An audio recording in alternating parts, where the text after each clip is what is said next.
Good morning.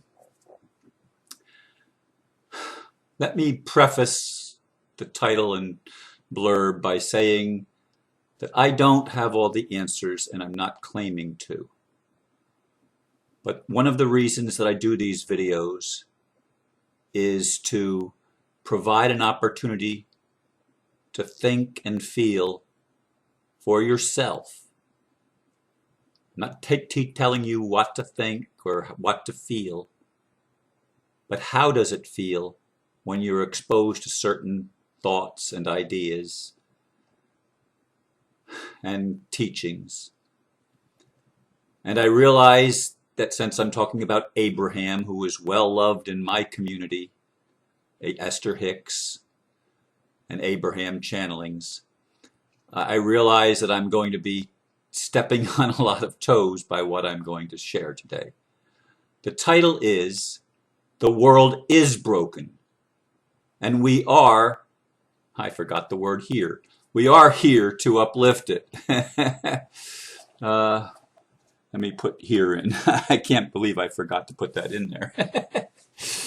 The blurb is this. Yesterday, an Abraham Hicks YouTube video was posted on my Facebook wall. You're the creator and discoverer of you. I only listened a short while. That was enough. Esther began by saying, quote, "We'll teach you how to think, and we'll teach you how to direct your thought." She went on, "You're, quote, not here to save a world that doesn't need to be saved, and not here to uplift others that may need to be uplifted," end quote. I responded, quote, "I do not resonate at all with the first minute and a half of this video. This is what is wrong with New Age teaching, all centered on the individual without concern for the collective. Abraham is going to teach us how to think? Yeah, right. Sorry, but I don't want to think your thoughts. I have my own, thank you very much. And I am here in service to the world to help create peace on earth, and yes, to fix what's broken and corrupted, righting wrongs and addressing injustice," end quote. Listen for yourself, and I provide the link. How does that make you feel? And I forgot another word. I forgot another word. I can't believe 2 words in one little thing, and I forgot. But that's why I read them, so that I can see them. When I read them out loud, I can see maybe what I did that wasn't right. So anyway, I've gone to I've gone to several Abraham meetings in my life over the past several years. And truthfully, I like a lot of what Esther Hicks, Abraham, says. I mean, I do resonate with quite a bit of it. But after the first, it wasn't even a minute, the things that I quoted there, I went back and listened this morning. The things that I actually took time to quote specifically from that, word for word, by the time it got, "You're not here to uplift others. You're not here to fix the world, a world that isn't broken." I mean, I had had enough. And I remember, well, I just listened again. We're here to find what resonates with us and to discover what resonates with us so that we can make a new you, a new ourself. And there might be some truth about that, about figuring out what resonates and what doesn't resonate with us. But the very opening of that video did not resonate with me at all. It caused a great dissonance. First of all, my whole purpose in life is service to others. I have seen that for a very long time.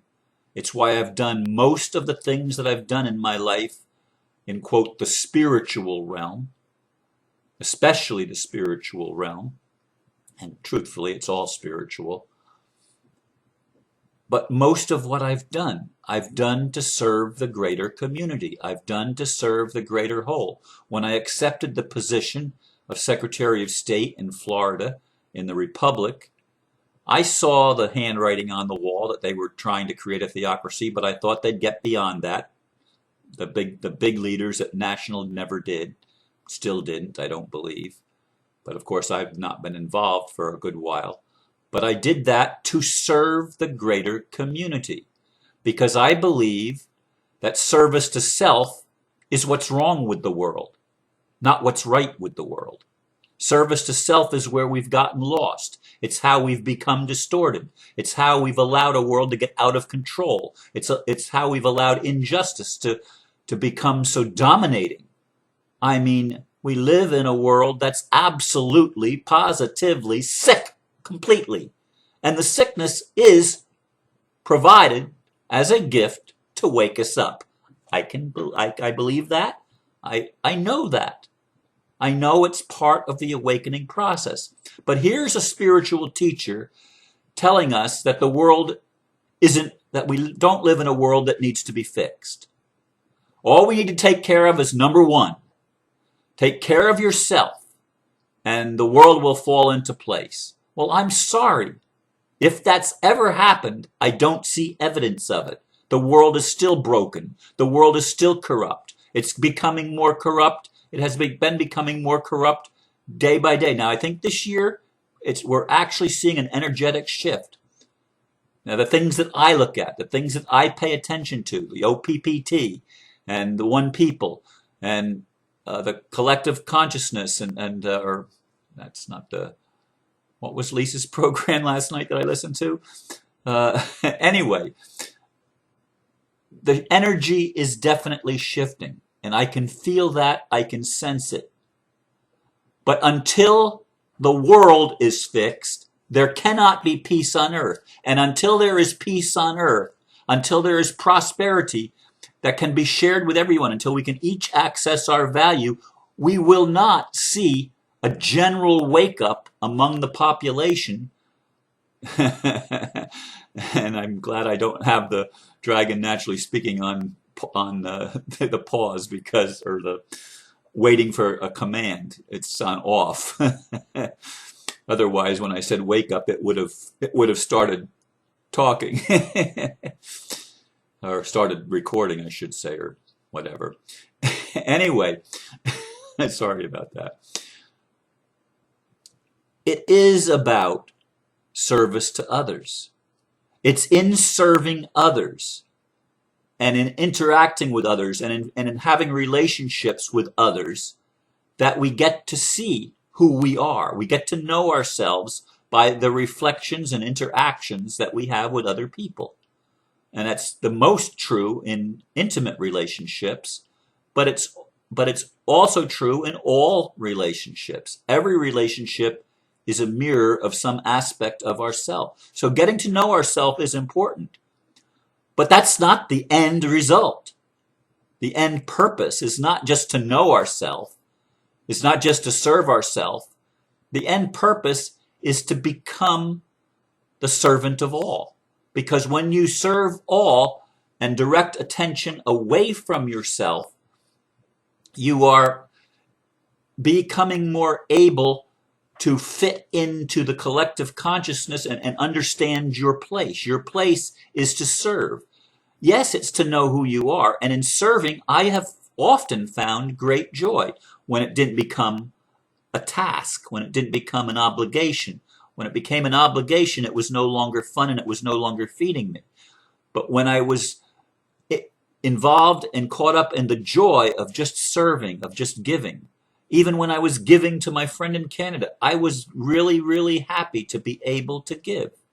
And when I've helped others down through the years, when I've been able to reach out and give to someone else, not just money, but service and just attention. When I've been able to do that, I have felt really, really good. I have resonated with service to others. So when she says that our job is not to uplift others who may need uplifting, I think, my God, how selfish. I don't know that I heard much of anything beyond that point, to be quite honest with you. I mean, that was like an arrow through my heart.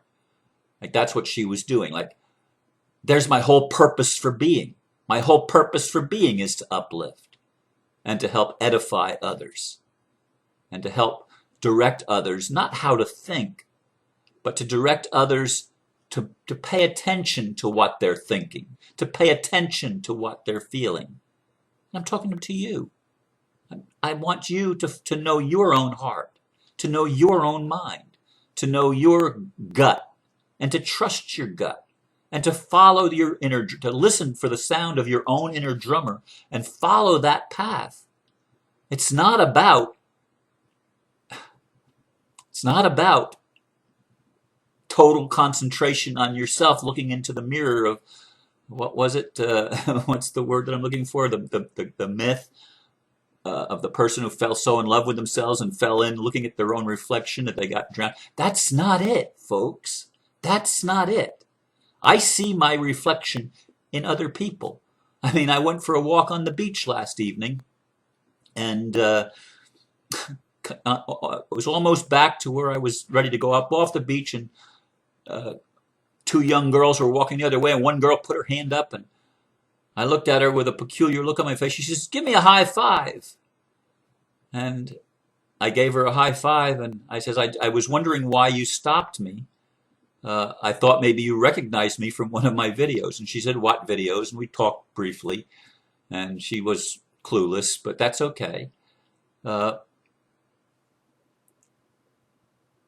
job is to uplift others. My job is not service to self. I'm choosing to get involved with various levels of things that are happening on our world that will change the world, because I know that individual change for most people won't come under the current system. That's just the way, to me, it is. Okay, that's the way I see it. It doesn't matter how many people get their own resonance right, get their own frequency in line, and how many people sit back and decide that I don't like this, or, well, no, not I don't like this, because that's not what they do. This is what I want. This is what I want. A lot of people can sit and say, this is what I want, and it won't happen without action. It won't happen without doing something. You see, it's thought plus feeling plus action equals the demonstration or the result or the manifestation. It's what makes things happen in our world. First, there's the thought. You add the emotion, the energy to it. You take action on it, and then you can create a result. And if the whole purpose is just to find peace within yourself, that's not enough. To me, that's not enough. Maybe that seems like it's enough for you. It's not enough for me, because it doesn't help everybody else that is oblivious to all of that, that isn't in touch with it. Now, more and more people are becoming in touch with it. More and more people are feeling the energy. And they talked last night and the previous night on Lisa Harrison's show about walk-ins, and that even some of the elite have given up, and they have walk-ins that are helping them complete their task. In other words, walk-in being another part of themselves that has not been part of their consciousness very much here at in the current paradigm. And to shift the paradigm, other parts of them are walking in, because in frustration, some of the elite are giving up. And it's noticeable by all of the exposures that we've had in the past few years, especially.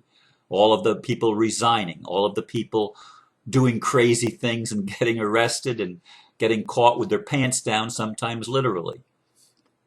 But all of these things address a world that has been and is continuing to be broken, although there is evidence of repairs taking place, of reforms taking place. And I want to provide to those reforms. I want to provide in service to humanity that which it's going to take to provide the structure necessary and to create the environment necessary to allow for a mass awakening, to allow for all of my brothers and sisters to wake up and come home. And it's not about service to self. It's not about focusing on me. It's about knowing me. It's about knowing myself, but I don't create myself. I don't, yes, I do discover, but I do not create me. I did not create me. God created me. And God is that part of me, because I am part of God. That part of me that is all powerful, all knowing, everywhere present, that God created me. And I am getting more and more in touch with that and discovering that connection. But I discover it through service to others. The greatest shall be the servant. That is always the truth. Always the truth. When you serve others from your heart, from a heart of love, you are doing what you were created to do. We were created to be and do love. And that does mean fixing what's wrong. And it does mean helping to uplift others. Because when we do that, at least for me, I find fulfillment. Thank you for listening. Namaste. Oh, and Aristo will be tomorrow. We will be talking later this morning. Namaste.